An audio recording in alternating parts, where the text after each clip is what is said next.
Hello students, today the topic we are going to cover is hypnotism and meditation.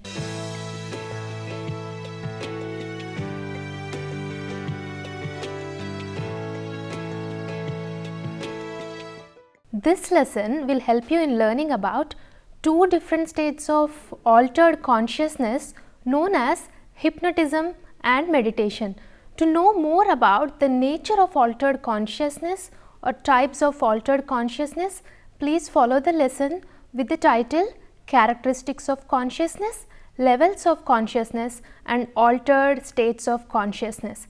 There are different types of altered states of consciousness like sleep, dreams, drug-induced altered state of consciousness, meditation and hypnotism. But in this lesson, we will purely focus on meditation and hypnosis. You will also get to know the myths and facts about hypnosis, various theoretical perspectives of hypnosis, and you will understand the significance, or I would say the importance of meditation and the broad classifications of meditation. How can you reach an altered state of consciousness without drugs? Well, the answer is meditation and hypnosis. These are the two types of techniques that can promote a relaxed state of mind in us. Hypnotism and meditation are two different altered states of consciousness. First, let's discuss or focus on hypnosis, and later we will discuss about meditation. Now, I am sure most of you might be curious and excited to know more about hypnotism and the facts behind it. By now, lots of people, students might be questioning, and lots of questions might have raised in your mind about this topic, like is hypnotism is true, as we see a lot in movies? What actually happens to a person when he is in a hypnotic state? Well, before that, first let's try to understand the concept of hypnotism with a definition. I will provide you two different kinds of definitions. The first is hypnotism or hypnosis is a social interaction in which one person, that is the hypnotist, suggests to another, that is a person or a participant who receives the process, that certain perceptions, feelings, thoughts or behaviors will spontaneously occur, which means if this definition is clear, we require two people for hypnotism to happen, that is a hypnotist and a subject or a participant who involved or who is ready to get hypnotized.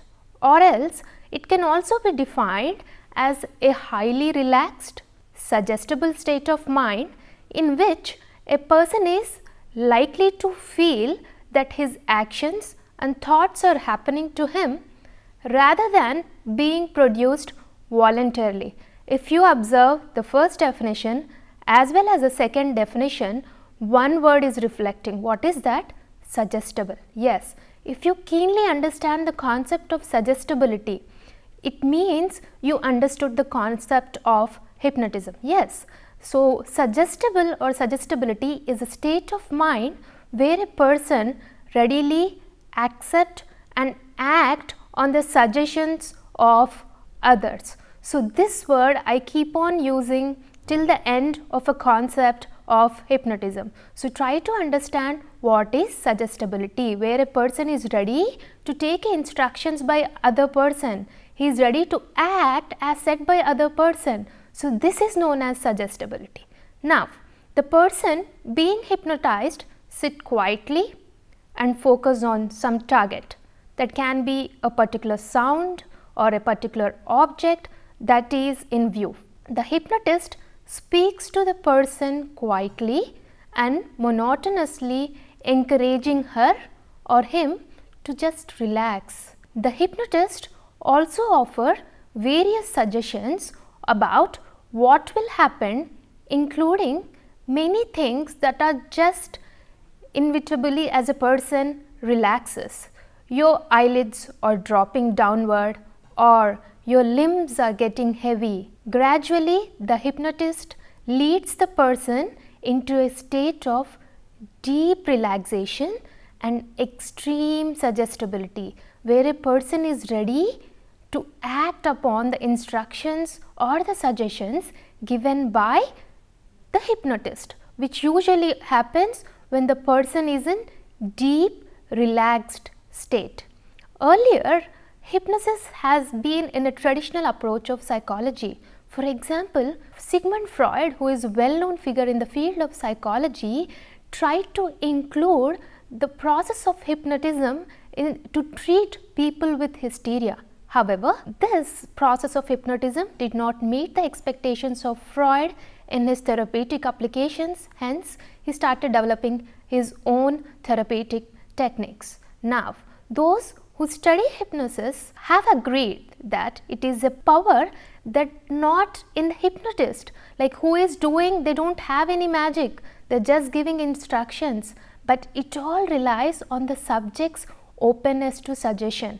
As I said again, I am repeating the word suggestibility, suggestion again and again. What does it mean? It is the readiness or openness of a participant. The subject or the patient is important. It's nothing like a magic in the hands of a hypnotist. So, hypnotists have no magical mind, control power. They merely engage people's ability to focus on certain images or behaviors. But how open to suggestion we are depends solely on us, not anyone else.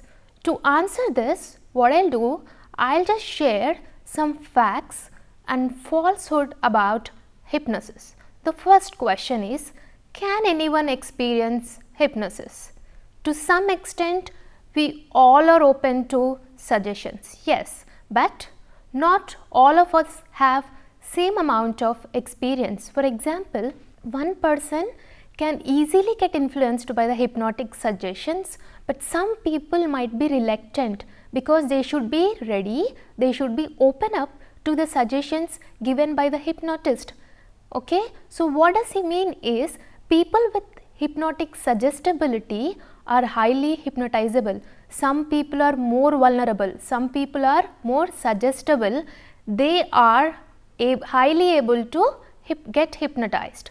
Now, many researchers refers to a term called hypnotic suggestibility, which means it is a hypnotic ability, the ability of focus attention totally on a task, to become imaginatively absorbed in it, to entertain fanciful possibilities. So, whatever they say, whatever the instructions given by the hypnotist, they should be ready. So, the suggestible ability, suggestibility should be there in a person. The higher the suggestibility in a person, the greater the chances for a person to get hypnotized and go to a higher possibilities. Now, the second question is, can hypnosis be therapeutic? Now, post-hypnotic suggestions have helped elevated headaches, asthmas and even stress-related skin disorders. What does it mean? It means what all the symptoms I just said, headache, asthma, some of the skin irritations are most of the time created due to psychosomatic symptoms, that is because due to stress.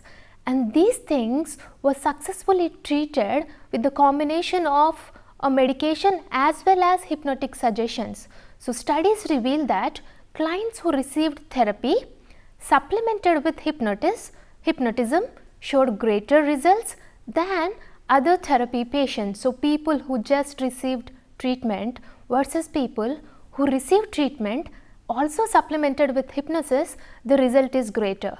Now, the third point is, can hypnosis elevate pain? Yes, to some extent hypnosis can relieve pain. So, for that I would share a study with you. In a study, when unhypnotized people put their arm in an ice bath, they feel intense pain within 25 seconds. When hypnotized people do the same, after being given suggestions to feel no pain, they indeed reported feeling little pain. So, what is this? What's happening over here? Is it like people are lying? No. There is some dynamics behind working that I would explain when I cover the topic theories of hypnotism. Okay, so when the suggestion is given by the hypnotist not to feel pain, or you are not feeling pain, the amount or the intensity of pain felt by the patients is less, which means in people who are highly susceptible or highly suggestible, for them, while during surgeries or any treatments, this hypnotism can work as anesthesia. So nearly 10% of us can become so deeply hypnotized that even undergo a major surgery without anesthesia. Half of us again at least some pain relief from hypnosis, but again it all depends on your suggestibility. If you are ready, it can work, but if you are not open up, your suggestibility levels are less, this might not work for you. So which means these are all the three factors, like can anyone experience suggestibility, can it be therapeutic to relieve from, and can it be elevate pain? Yes, this can happen to some extent, but again it all depends on what? Yes, well, right said, it all depends on suggestibility. Now, but what is the mechanism behind it? What's happening? Is people are lying, or is it like it's not true, or is it fake, or is it some understanding between the hypnotist and the patient? To know this, I would like to share some of the theories or theoretical perspectives which explains the mechanism of hypnosis. For that, the first theory I would like to share with you is dissociation theory. What this theory says is, several researchers even proposes dissociation theories that view hypnosis as an altered state involving a division of consciousness. Division word is nothing but disassociation. So there is a division within your consciousness. So there are two levels of consciousness of functioning over here when a person get hypnotized. So one of the researcher Hilgard proposed that hypnosis creates division of awareness in which the person simultaneously experience two streams of consciousness. Now consciousness is a stream of activity, right, mental activity, but over here what's happening, it's getting split into two and they are simultaneously two streams of consciousness are working that are cut from each other, and again these two streams are not related with each other, they got disassociated. One stream respond to the hypnotist suggestion. So whatever hypnotist is saying, one stream is actively involved in that, it got busy in that, while the second stream is a part of consciousness that monitors behavior which remains in the background, which means it observes, it knows what's other stream of activity is doing, but it just keeps silent and remains in the background, but is aware of everything that goes on. And Hilgard named this second part of consciousness which is at the background as hidden observer. I mean, it observes everything hiding behind, but it doesn't involve. To get more clarity, what I'll do, I'll share a small example with you. Okay, when suggestion is given to a person that your arm will start feel lighter and will begin to raise, then the person who is under the influence of hypnotist will intentionally raise his or her arm, but only the hidden observer is aware of it. Who is hidden observer here? The second stream of activity which is at the background, but which is not active to the suggestions given by hypnotist. And the mainstream, what is mainstream here? The mainstream is one which is following the instructions of hypnotist. So the mainstream of consciousness that responds to the command is blocked from this awareness, that it is purposefully lifting. It just blindly does whatever suggestion given by hypnotist and perceives that the arm is raising all by itself, but not because the person is purposefully lifting. So they are not aware that they are doing it by themselves. They feel that it is automatically getting raised. So this is the dimension, I mean this is the reason why people say they act but they are not completely involved in it in the process of hypnotism. Now, the second perspective or second category of theory I would like to share to explain hypnotism mechanism is social cognitive theory. So, as the name indicate, here the social process as well as a person cognition, that is how they think, feel, is also influencing. So, social cognitive theorists propose that hypnotic experience results from expectations of people who are motivated to take a role of being hypnotized. As I said you before, it's not a magic, it's not any fake drama, it is all depends on the person who makes up their mind, who is ready to take part in a process of hypnotism. If a person is skeptical, he is very doubtful about getting into hypnotism and his suggestibility levels are less, which means he didn't made up his mind to take part. But here, if a person is ready to follow whatever the instructions given by, then his suggestibility levels will be higher. So, what's happening here is getting motivated, getting convinced yourself that you will follow the instructions, whatever the instructions given by the hypnotist. So, most people believe that hypnosis involves a trance-like stage or a state and responsiveness to suggestions. So, people motivate to conform to this role. So, they make up their mind that I'll just follow whatever he says, he in the sense whatever the hypnotist says. Because of this readiness to respond to the hypnotist's suggestions and to perceive hypnotic experiences as real and involuntary. So, because they make up their mind that I just follow the instructions given by, they just feel it is automatic and they are not actually involved, it just happening involuntarily to them. So, now do not misunderstand that social cognitive theories or these theories imply that hypnotized people are faking, not at all. These theories emphasize that people immerse themselves into the hypnotic role. They observe, they take their role, they believe that they are doing right in that. So, they just follow whatever he says, I do. They are not thinking it is right, it is wrong, or they are not doubtful about what they are saying. So, the more convinced you are in the process, the more you are gonna get influenced by hypnotism. So, their responses are completely real and may indeed represent altered experiences. Often, we literally see what we expect to see. So, if you believe in hypnotism, it works for you. If you don't believe or your suggestibility levels are less, the influence of hypnotism will also be less on you.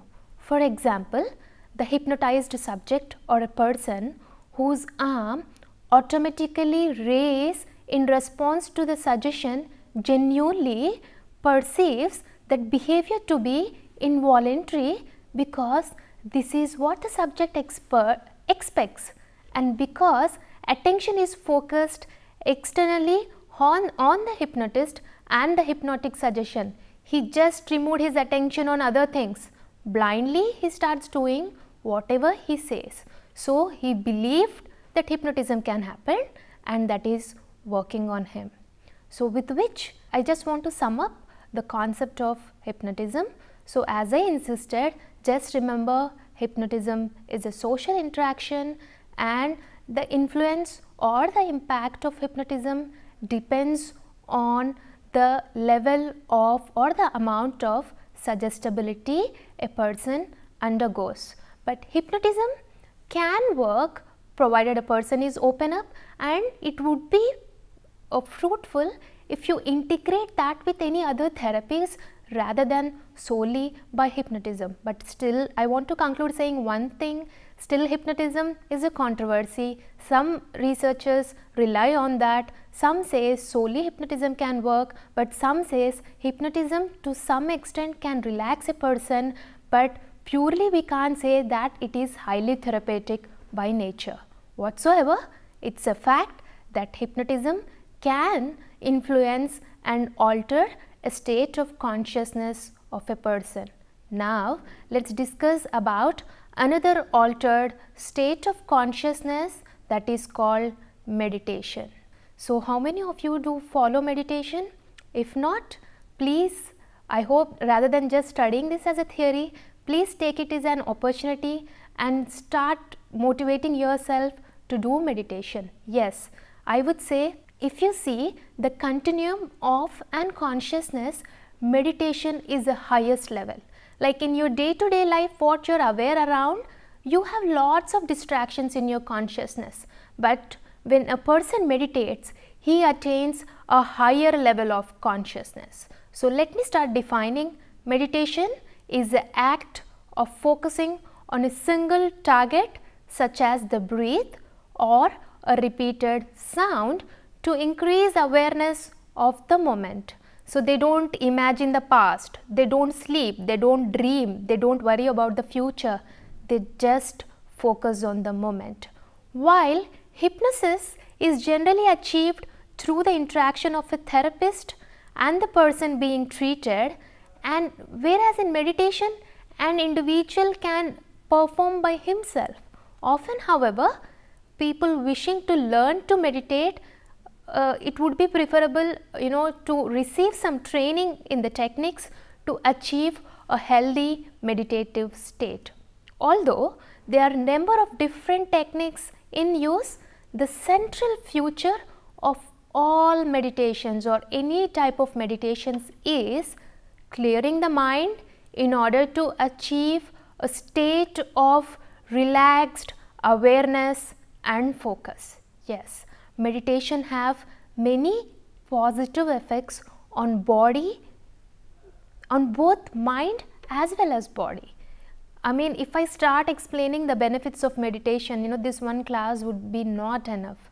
So when compared to non-meditators, people who meditate seem to have lower blood pressure, lower levels of body stress hormones and enhanced immune system. Yes, meditation also seems to have powerful impact on brain activity. As I told you before, under the topic of characteristics of consciousness and altered state of consciousness, to measure various states of consciousness, altered state of consciousness, one way to measure is using an equipment called EEG. What does EEG mean? EEG means electroencephalogram. This is used, actually this have been equipped to a person when they are meditating to see how the brain waves or brain activity levels is. So when this have been done, the data showed a strong increase in alpha rhythms. This is one kind of brain waves associated with high state of relaxation. So if you practice in this day-to-day busy life, if you practice this meditation, it would be very helpful. Now there are lots of types and many types of meditation, but broad classification today I would just like to focus on two types. The first type is a path of concentration. In this kind of meditation, person directs attention away from the external world, focusing on specific object such as a small chant, mantra, or I would say short prayer, a picture or a candle flame. Now, the second kind of, a kind of meditation nowadays, it actually become very popular, and this kind of meditation is known as mindfulness meditation. In this type of meditation, the person focuses on observing the actions of a mind itself and his senses. Here when the person be mindful about what's all thoughts are going in his mind, what's happening around him. Like if a cold breeze is touching his tip of a nose, he has to sense, being mindful, being aware of what's happening around. So this is a second kind of meditation. So apart from this, you have many other types like body guided meditation, where you focus on relaxing all parts of your body. Now, meditation also have significant role in religion, especially in Eastern religion like Hinduism and Buddhism.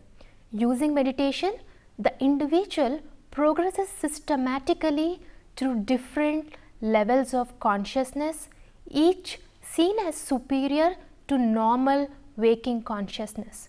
And in Eastern perspective, the highest goal of meditation is to enter a state of consciousness in which the experience of self and world are subsumed within a more comprehensive perspective, and personal goals at this state and identity lose all importance. I mean, the meaning in life for people at higher state of meditation, what they achieve is much beyond. While in the West, meditation is often used to produce a relaxed state that allows a person to handle stress more effectively. Well, dear students, as I said to you before, I'll provide a link in the text, please, where it consists some of the instructions of how to do meditation. Please do use it and take this as an opportunity to start practicing meditation. Now students, it's time to conclude. So I would like to conclude saying that hypnosis is a focus on the self that involves suggested changes of behavior and experience, whereas meditation involves relaxed yet focused awareness. Hence, both hypnotic and meditative states may involve altered states of consciousness that have potential application for the treatment of various physiological and psychological disorders. So, thank you. Hope this video will help you in understanding the importance of meditation and hypnotism.